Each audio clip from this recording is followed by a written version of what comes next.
On a vu ce qui s'est passé à l'antenne, hein, l'écran noir, les sites qui sont en carafe. Frédéric, qu'est-ce qui s'est passé en fait à l'intérieur des machines?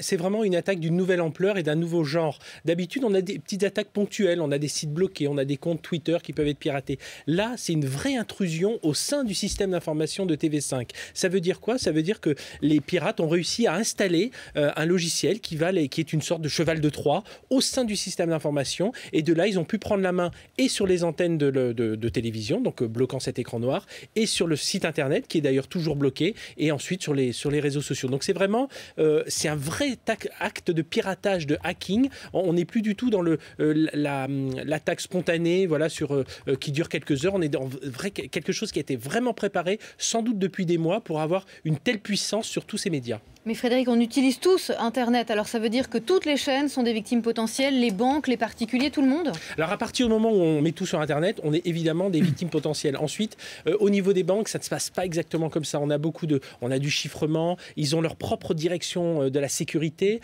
C'est vrai que sur TV5, il y a une direction informatique, peut-être un peu moins de personnes qui sont sur cette partie sécurité. En plus, ils ont des antennes un peu partout dans le monde. Les correspondants travaillent via Internet, via la messagerie, donc tout ça, si on n'est pas correctement sensibilisé, si on n'est pas correctement protégé au sein des antennes, voilà, ça fait plein de petites failles. Dans les banques, dans les grandes entreprises, ils ne sont pas infaillibles, on l'a vu ces derniers mois, mais elles ont tout un tas de personnel autour de ça, elles ont toutes les technologies. Mais aujourd'hui, vraiment, ce qui change, c'est qu'auparavant, on pensait on était dans un château fort, ça suffisait. Aujourd'hui, on voit que même à l'intérieur du château fort, eh bien, il faut savoir prémunir aussi des petits donjons, voire même autour de soi des armures. Donc c'est ce qu'il faut voir, c'est sensibilisation de tout le monde autour de ces technologies.